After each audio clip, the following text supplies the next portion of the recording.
अगला आपका क्वेश्चन दिया गया है, इमेज टैग के उपयोग को समझाइए। तो अभी हमने इसके पहले और टैग देखे हैं, अब यहाँ पर हम समझ रहे हैं इमेज टैग के बारे में। तो अधिकतर ब्राउज़र इमेज प्रदर्शित करने की क्षमता रखते हैं जो GIF एंड JPG फॉर्मेट में होते हैं। प्रत्येक इमेज डाउनलोड होने में अतिरिक्त समय लगाता है जो कि पूरे डॉक्यूमेंट के प्रदर्शन को बाधित करता है। ऑनलाइन इनलाइन इमेज को जोड़ने के लिए निम्नलिखित कोड का प्रयोग करें। तो देखिए, आपने वेब पेज कोई भी वेबसाइट देखी होगी, उसमें कहीं ना कहीं आपकी इमेज जरूर लगी होती है। तो यदि आप अपने वेब पेज में किसी इमेज को लगाना चाहते हैं तो उसके लिए HTML कोड यह होता है, IMG लिखते हैं और SRC और उसके बाद इमेज का नाम। ये सोर्स ये बताता है कि आप किस नाम की इमेज को अपने वेब पेज में लगाने जा रहे हो, उस इमेज का नाम क्या है, उस इमेज का पाथ क्या है। तो यहाँ पर हम देखिए अपनी पहले इमेज टैग को समझेंगे और उसके बाद इमेज किस प्रकार से वेब पेज में प्रदर्शित होती है उसे समझेंगे। इमेज की ऊंचाई व चौड़ाई निश्चित करना। यदि हम इमेज की ऊंचाई व चौड़ाई निर्धारित न करें तो किसी इमेज को वेब पेज पर डाउनलोड करते समय हमें तब तक इंतजार करना होगा जब तक कि इमेज डाउनलोड ना हो जाए। इसलिए हम IMG टैग के साथ हाइट व विड्थ एट्रीब्यूट का प्रयोग करके इमेज की विमाएँ निश्चित कर देते हैं, जिससे ब्राउज़र उतनी जगह को छोड़कर बाकी वेब पेज को दिखा देता है। इससे हमें इमेज के लोड होने का इंतजार भी नहीं करना पड़ता व अन्य काम भी वेब पेज पर किए जा सकते हैं। तो ये आपको एक सही तरीका होगा वेब पेज डिजाइनिंग का कि आप इमेज की हाइट और विड्थ को जरूर स्पेसिफाई करें, जिससे कि इमेज डाउनलोड होने में समय नहीं लेती है। तो यहाँ पर आप देखिए एक उदाहरण दिया गया है कि हमने एक इमेज टैग के द्वारा वेब पेज में इमेज लगा रहे हैं। IMG लिखा हमने, SRC में हमने flowers.gif, फ्लावर्स नाम की कोई इमेज है, उसका एक्सटेंशन GIF है, तो उस इमेज को हमने यहाँ पे नाम के रूप में इस्तेमाल किया है और हाइट और विड्थ को हम यहाँ पर दे रहे हैं। तो इस प्रकार से हम किसी इमेज की हाइट और विड्थ को निर्धारित कर सकते हैं। अब इसको देखिए हम एक एग्जाम्पल में समझते हैं। तो यहाँ पर देखिए इमेज टैग को समझने के लिए भी हमने यह एग्जाम्पल बना के रखा है। इमेज टैग को इस HTML फाइल को ओपन करने के लिए राइट क्लिक किया, ओपन विथ में गए और नोटपैड में हमारी ये देखिए ये फाइल ओपन हो गई। तो यहाँ पर हमने एक इमेज टैग के द्वारा ये देखिए इस नाम की एक इमेज को लगाया है और इसकी हाइट हमने 100 पिक्सल दे दी है और विड्थ भी 100 पिक्सल दी है। तो यहाँ पर आप इमेज की हाइट और विड्थ को हमेशा पिक्सल में मतलब PX लगा के भी दे सकते हो। तो ये इसकी हाइट और विड्थ को नापने का तरीका है पिक्सल में। आप यहाँ 100 पिक्सल, 200 पिक्सल, 300 पिक्सल जैसी रिक्वायरमेंट है, जैसी इमेज आपको जिस साइज की इमेज वेब पेज में लगानी है वह साइज हम यहाँ पर सेट कर सकते हैं। और दूसरी इमेज भी हमने लगाई हुई है। देखिए दूसरी इमेज में केवल हमने नाम दिया हुआ है, इसमें हमने हाइट और विड्थ का इस्तेमाल नहीं किया हुआ है। अब इस फाइल को यदि हम वेब ब्राउज़र में रन करके देखेंगे तो देखिए फाइल कैसी दिखेगी।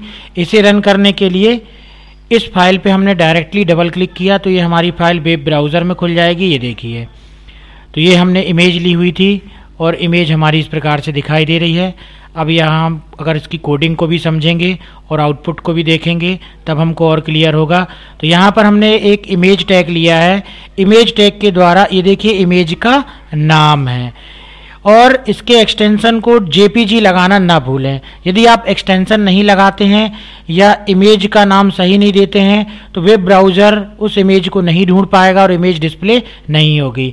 तो देखिए पहले टैग में पहला टैग हमने ये लिखा हुआ था और इसमें हाइट हमने 100 पिक्सल दे दी थी इमेज की और विड्थ 100 पिक्सल दे दी थी।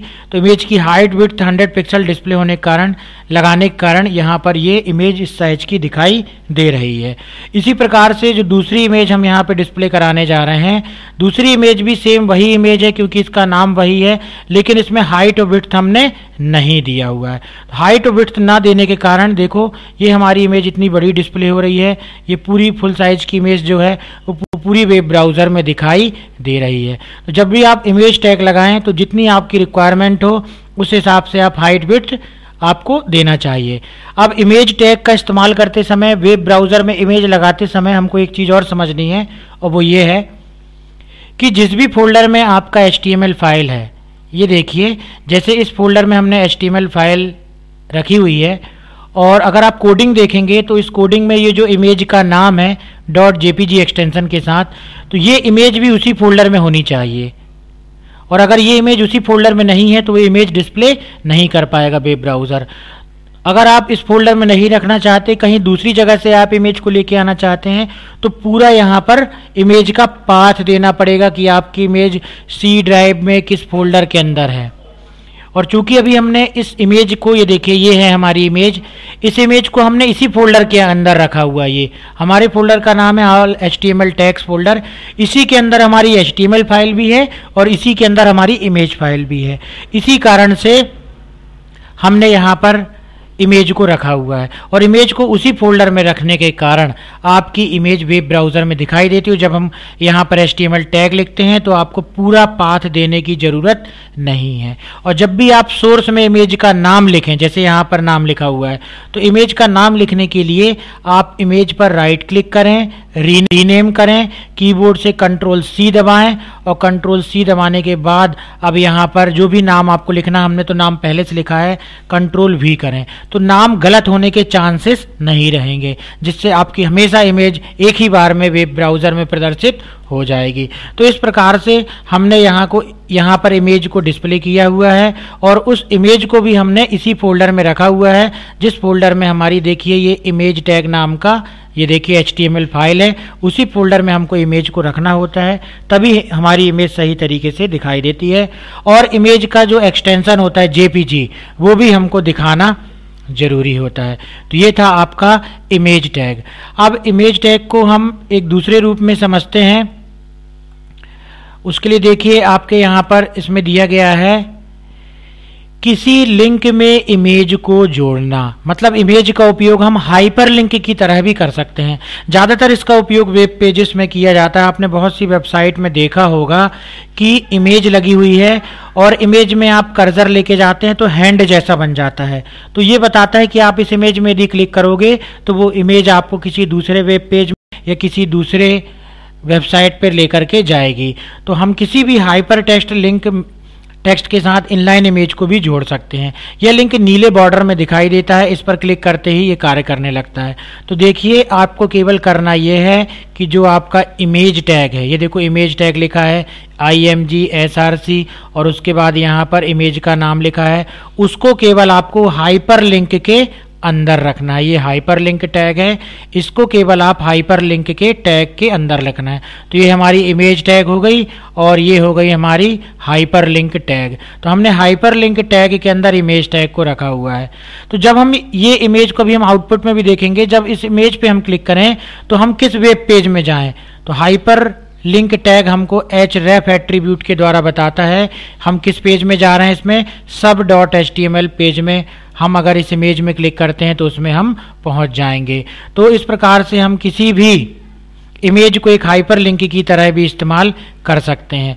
तो यहाँ पर आप देख सकते हो कि हमने यहाँ पर एक उसी नाम की एक और इमेज रखी हुई है और उसकी हाइट अब हमने 200 पिक्सल दी है और विड्थ हमने 200 पिक्सल दी है, लेकिन उसको हमने हाइपर लिंक टैग के अंदर रखा हुआ है। हाइपर लिंक टैग को एंकर टैग भी बोलते हैं, उसकी शुरुआत हमेशा A से होती है और href एट्रीब्यूट कहलाता है। href के अंदर जो भी हम यहाँ पर देंगे, href के अंदर हम जो भी यहाँ पर देंगे तो वो क्या होगा कि जब भी आप इस इमेज में क्लिक करोगे तो वो कहाँ पर जाएगा आपका, जब भी हम इस इमेज में क्लिक करेंगे तो हमको किस पेज में लेके जाएगा, ये one_tag.html पेज में जाएगा इमेज में क्लिक करने पर। और ये देखो हाइपर लिंक यहाँ पर क्लोज हो गया है। अब आप इसके आउटपुट को समझने के लिए हमने उस फाइल में क्लिक करेंगे तो ये हमारी इमेज टैग वाला जो फाइल थी उस पर हमने डबल क्लिक किया, ये देखो आ गई इमेज हमारी। अब आप ये समझिए, ये देखिए यहाँ पर हमने दोनों को, आउटपुट को भी और कोडिंग को भी यहाँ पे रखा हुआ है। तो ये देखो जिस पे हमने हाइपर लिंक जोड़ा था ये हमारा इतना टैग है, तो इसके कारण 200 पिक्सल की हाइट की और 200 पिक्सल विड्थ की हमारी ये इमेज डिस्प्ले हो रही है। देखिए जैसे हम इस पे माउस का पॉइंटर लेके जा रहे हैं इसमें क्या दिखाई दे रहा है, चारों तरफ नीली कलर की बॉर्डर आ जा रही है। इसका मतलब यह है कि यह इमेज एक हाइपर लिंक की तरह कार्य करेगी। और जब हम इसमें क्लिक करेंगे तो हम किस वेब पेज में जाएंगे, वो हमको एंकर टैग बता रहा है href एट्रीब्यूट के द्वारा। किस पेज में जाएगा, ये one_tag.html पेज में जाएगा। तो देखिए जैसे ही हम इसमें क्लिक करते हैं हम 1 नंबर के पेज में पहुंच जाएंगे और ये देखो one_tag.html। अभी हमारे वेब पेज ने ये HTML पेज को फाइंड नहीं किया है, इसी कारण से यह वेब पेज नहीं दिखा पा रहा है। बाकी हम इस पेज पर पहुंच गए जिसका नाम है one_tag.html। तो इस प्रकार से आप किसी भी वेब पेज में क्या जोड़ सकते हो, हाइपर लिंक को जोड़ सकते हो। और आप इसमें किसी वेबसाइट का नाम भी दे सकते हो कि जब इस इमेज पे कोई क्लिक करे तो ये वेबसाइट खुल जाए, या इसमें कोई क्लिक करे तो क्या खुल जाए, कोई दूसरा पेज खुल जाए। तो ये कहलाता है आपका हाइपर लिंक टैग के साथ इमेज को जोड़ना। इसी प्रकार से इमेज के साथ हम अल्टर एट्रीब्यूट का भी प्रयोग कर सकते हैं। अल्टर एट्रीब्यूट की सहायता से पेज को लोड करने की गति तेज की जा सकती है। माना कोई उपयोगकर्ता ऐसा वेब ब्राउज़र प्रोग्राम उपयोग कर रहा है जो केवल टेक्स्ट पेज को लोड करने में सक्षम है, तो अल्टर एट्रीब्यूट अपने आप इमेजों के प्रदर्शन को रोक देता है, जिससे पेजों को लोड करने की गति तेज हो जाती है। तो अल्टर एट्रीब्यूट का मतलब ये होता है कि मान लो आप कोई इमेज इस्तेमाल कर रहे हो, जैसे यहाँ पे एक एग्जाम्पल समझाया गया है। हमने इमेज टैग के द्वारा एक इमेज इस्तेमाल कर रहे हैं flowers.gif इमेज, और अल्टर एट्रीब्यूट के अंदर हम लिख रहे हैं अ सिंपल पिक्चर। तो होगा क्या, अगर वेब ब्राउज़र को ये flowers.gif इमेज नहीं मिलेगी, अगर सर्वर से उसको ये इमेज नहीं मिलेगी तो ऑटोमेटिक ये अल्टर में रखी हुई इमेज को डिस्प्ले कर देगा। तो मान लो ये इमेज आपने कोई पाथ गलत दे दिया है या इमेज ये फाउंड नहीं कर पा रहा है, तो अल्टर में जो दूसरी इमेज का नाम आपने दिया है वो ऑटोमेटिक डिस्प्ले हो जाएगी। तो कभी कभी क्या होता है, सर्वर स्लो होने के कारण हमारी ये मुख्य इमेज अगर बड़ी है तो अगर ये डिस्प्ले नहीं हो पा रही है वेब ब्राउज़र में, तो उसमें अल्टर में रखी हुई इमेज को आसानी से जो है हम डिस्प्ले कर सकते हैं और वेब पेज की गति जो है वो बढ़ जाती है। तो ये था आपका अल्टर एट्रीब्यूट जिसके द्वारा कि हम इमेज को डिस्प्ले कर सकते हैं।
अगला क्वेश्चन दिया गया है आपका एड्रेस टैग के उपयोग को समझाइए। तो जैसा कि नाम से स्पष्ट है एड्रेस, तो एड्रेस टैग का उपयोग वेब पेज डिजाइनिंग में एड्रेस देने के लिए किया जाता है। एड्रेस टैग का उपयोग वेब पेज पर वेबसाइट निर्माता के बारे में सूचना को प्रदर्शित करने के लिए किया जाता है। यह साइट निर्माता का नाम, ऑफिस तथा इसके एड्रेस से संबंधित जानकारी रखता है। तो ये देखिए यहाँ पर अपन ने वैसे ही HTML ओपन किया, HTML क्लोज किया। अगली स्लाइड में हम देखेंगे, ये देखिए आप एड्रेस टैग के अंदर जो भी टैग रखते हो तो वो वेब पेज में एक एड्रेस के रूप में दिखाई देगी। एड्रेस टैग के अंदर हमने जो भी डेटा, जो भी आप एड्रेस पूरा लिख दोगे वो आपको एक एड्रेस की तरह वेब पेज में दिखाई देगा। तो अगर आप कहीं भी कोई एड्रेस से संबंधित सूचना को अगर वेब पेज में दिखाना चाहते हो तो उसके लिए आप एड्रेस टैग का इस्तेमाल कर सकते हो। इसके लिए देखिए हमने यहाँ पर एड्रेस टैग का भी एग्जाम्पल जो है HTML में पहले से बना के रखा हुआ है। तो यदि आप इसकी कोडिंग को देखना चाहेंगे तो इस पर राइट क्लिक करिए, ओपन विथ में जाइए और नोटपैड में क्लिक करिए। तो ये देखिए आपका एड्रेस टैग के अंदर हमने जो है यहाँ पर institute of basic science Agra university इस प्रकार से लिख करके रखा हुआ है। अब यदि आप इसका आउटपुट देखना चाहते हैं तो आप उस फाइल पे जाकर के, ये देखिए HTML फाइल पे जब हम डबल क्लिक करते हैं तो ये देखिए, तो ये एड्रेस पूरा आपका एक एड्रेस के फॉन्ट में देखिए इटैलिक में अगर एड्रेस हम देना चाहें तो उसके लिए अलग से हमको फॉन्ट टैग का इस्तेमाल करना पड़ेगा। लेकिन अगर आप ये कोडिंग देखेंगे तो सीधा आपको एड्रेस टैग के अंदर जो भी चीज़ आप लिख दोगे, यदि देखिए इसमें और हम एड्रेस को यदि बढ़ाते हैं, ये यहाँ पर अगर हम कुछ और एड्रेस को बढ़ा देते हैं,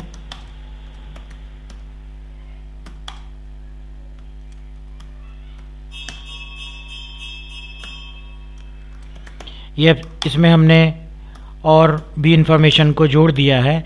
तो जब आप इसको देखेंगे वेब पेज में तो आपको ये पूरा एड्रेस के रूप में दिखाई देगा। तो इसको फाइल में जाकर के सेव बटन पे क्लिक कर दीजिए, ये हमारा पेज सेव हो गया। अब आप जाकर के जब इस पेज को इसको वेब ब्राउज़र में देखना चाहेंगे तो इसके लिए आप वेब ब्राउज़र में जाइए और कीबोर्ड से F5 की प्रेस करिए। तो ये देखिए आपको पूरा एक एड्रेस की तरह आपका पूरा ब्लॉक दिखाई देता है। तो ये कहलाता है आपका एड्रेस टैग। एड्रेस टैग के द्वारा हम अपने जो भी टैग हमने यहाँ पर अंदर जो भी चीज़ें अपने इसके अंदर लिखी हुई हैं वो वेब पेज में एक एड्रेस के रूप में दिखाई देती हैं। तो ये था आपका एड्रेस टैग।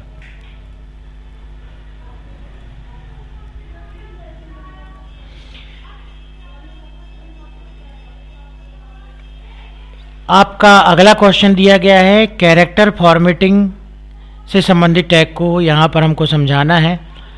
तो हम पैराग्राफ में या पूरा पेज लिखते समय किसी विशेष शब्द, वाक्यांश या वाक्य पर जोर देने के लिए कुछ विशेष प्रकार के फॉर्मेटिंग एट्रीब्यूट का प्रयोग करते हैं।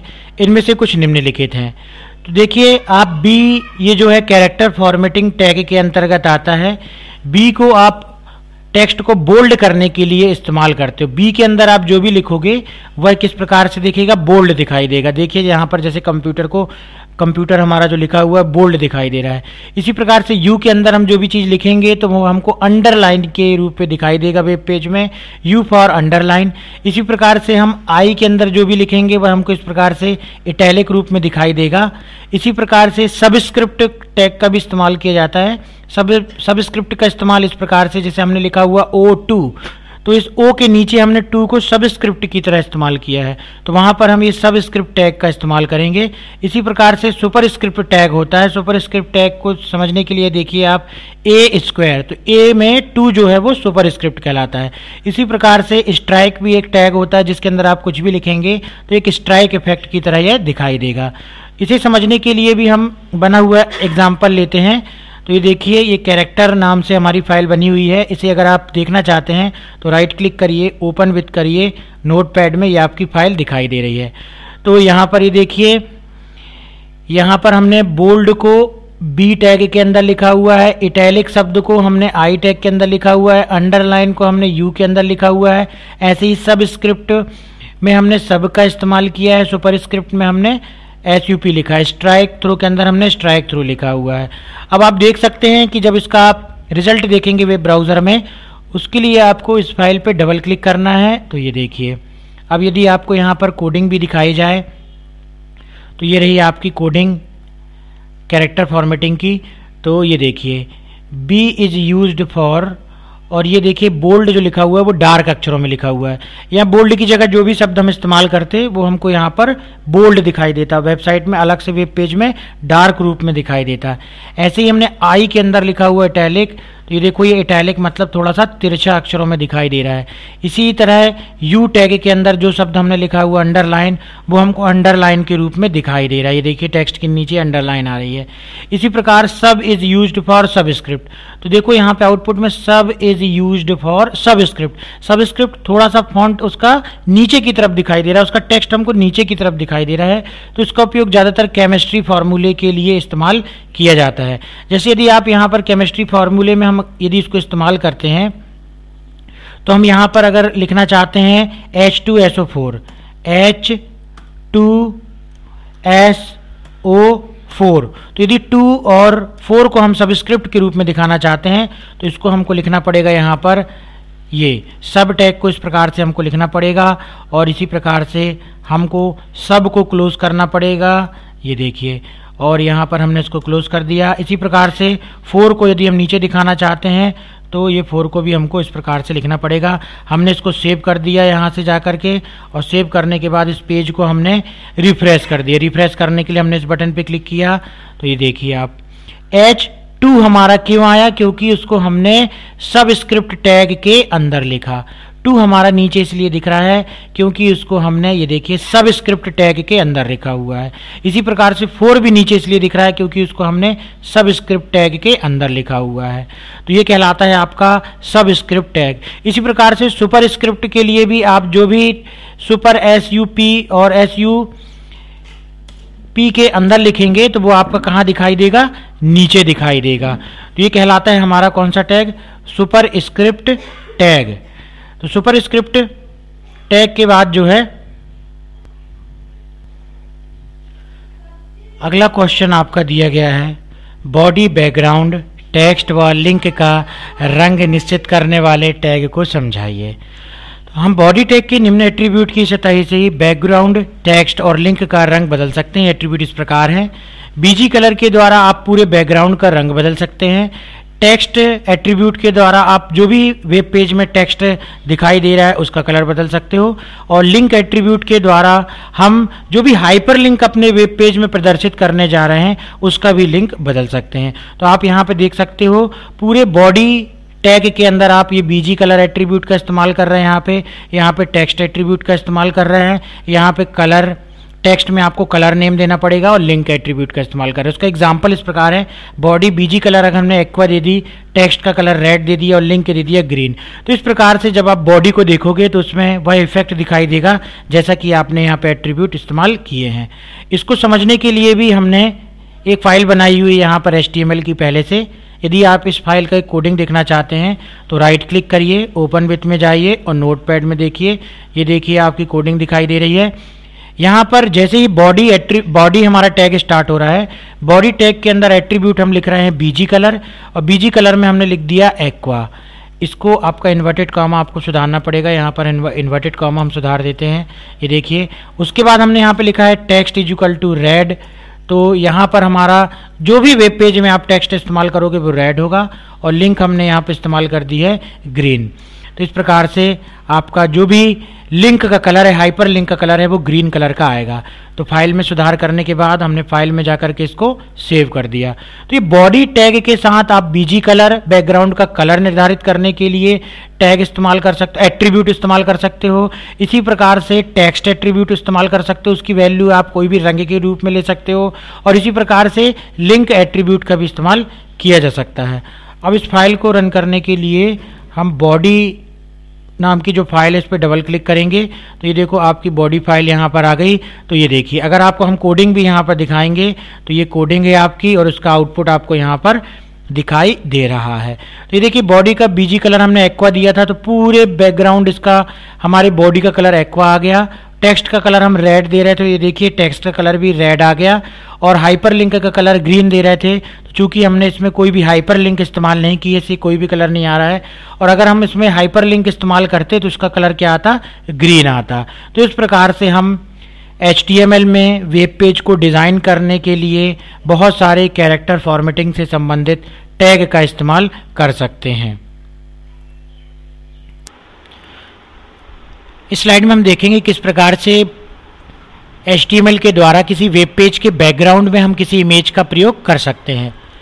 तो ग्राफिक्स फाइलों को बैकग्राउंड इमेज में प्रयोग किया जाता है। इन फाइलों का एक्सटेंशन GIF एंड JPG होता है। बॉडी टैग का बैकग्राउंड एट्रीब्यूट बैकग्राउंड इमेज को प्रदर्शित करने के काम आता है।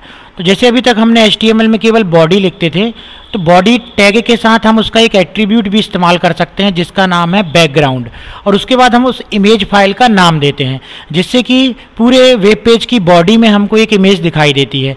इसे समझने के लिए हमने यहाँ पर पहले से एक एग्जाम्पल बना करके रखा हुआ है, आप उस एग्जाम्पल को देख सकते हैं। ये देखिए, ये एग्जाम्पल बना हुआ है। इस एग्जाम्पल की कोडिंग देखने के लिए इस पर हम राइट क्लिक करेंगे, ओपन विथ नोटपैड। ये इस प्रकार से हमारा जो है पेज खुल गया। अब देखिए बाकी का HTML हेड, टाइटल, बाकी सब वैसे ही रहेगा, केवल यहाँ पर हम जो इसके पहले वाले टैग में केवल जो बॉडी इस्तेमाल करते थे, यहाँ पर हमने बॉडी के साथ बैकग्राउंड एट्रीब्यूट का इस्तेमाल किया हुआ है। और बैकग्राउंड एट्रीब्यूट के साथ में हमने वैल्यू के रूप में एक इमेज का नाम दिया हुआ है। आपको जब भी आप बॉडी के साथ बैकग्राउंड एट्रीब्यूट का इस्तेमाल करते हैं और जो भी इमेज का नाम देते हैं, तो आपको ये ध्यान रखना है कि इमेज का नाम सही हो, जो भी आप इमेज लगाने जा रहे हैं उसका पाथ सही हो, कि वो किस ड्राइव में, किस फोल्डर में सेव है, और उसके साथ एक्सटेंशन भी यहाँ पर देना जरूरी है कि अगर आपने JPG इमेज ली हुई है तो यहाँ पर एक्सटेंशन में JPG आप जरूर लगाएं। यहाँ पर आप देखेंगे कि जो इमेज हम यहाँ पर इस्तेमाल कर रहे हैं उस इमेज को भी हमने इस फोल्डर पर रखा हुआ है।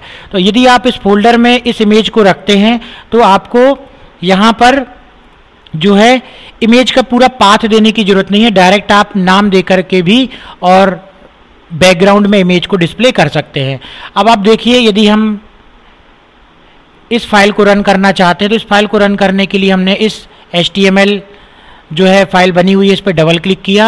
तो जैसे हम डबल क्लिक करेंगे तो ये देखिए जो भी हमने बैकग्राउंड में इमेज लगाई हुई थी वो बैकग्राउंड में इमेज भी दिख रही है, और ये बैकग्राउंड में इस प्रकार से सेट हो जाती है कि इसके ऊपर आप जो भी टेक्स्ट लिखते हैं, जो भी डिज़ाइन आप बनाते हैं वो इस प्रकार से इस पर दिखाई देगी। यदि आप यहाँ पे कोडिंग देखते हैं, ये देखिए, तो इसके ऊपर हमने एक पैराग्राफ में नोटपैड के बारे में लिखा हुआ है, तो वो हमको इस प्रकार से दिखाई दे रहा है जो भी हमने इसके ऊपर लिखा हुआ है। ये जो भी हम इसके अलावा बॉडी के अंदर जो भी टैग इस्तेमाल करते हैं वो एज इट इज़ हमको यहाँ पर दिखाई देंगे। और यहाँ पर हमने बैकग्राउंड बॉडी के साथ एक बैकग्राउंड एट्रीब्यूट का इस्तेमाल किया है, और उस पर हम इस प्रकार से जो है एक इमेज का नाम दे रहे हैं, जिसके कारण कि हमको यहाँ पर इमेज डिस्प्ले हो रही है। तो ये था बॉडी के साथ किस प्रकार से हम बैकग्राउंड एट्रीब्यूट का इस्तेमाल करेंगे, उसे हमने यहाँ पर समझा।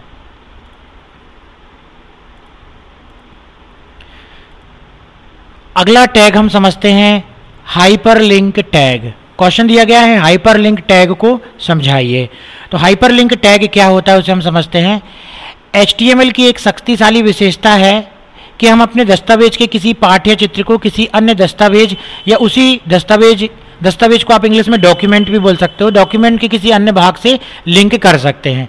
तो इस लाइन का अर्थ यह हुआ कि कोई भी हम वेब पेज बनाते हैं उस वेब पेज में किसी टेक्स्ट के, किसी इमेज की लिंक को हम किसी दूसरे वेब पेज से या किसी दूसरे वेबसाइट के एड्रेस से लिंक कर सकते हैं। ज़्यादातर आपने ऐसा सभी वेबसाइट में देखा होगा कि किसी भी लिंक पे, किसी भी हाइपर लिंक पे या किसी भी टेक्स्ट पे हम क्लिक करते हैं तो वह हमको किसी दूसरे पेज में ले करके जाता है, क्योंकि पूरी वेबसाइट ही, पूरे वेब पेज ही बहुत सारी हाइपर लिंक का कलेक्शन होते हैं।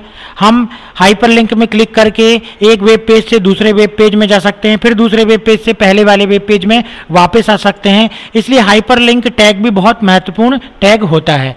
ऐसे लिंक को हाइपर लिंक, टेक्स्ट लिंक या हाइपर लिंक या केवल लिंक कहा जाता है।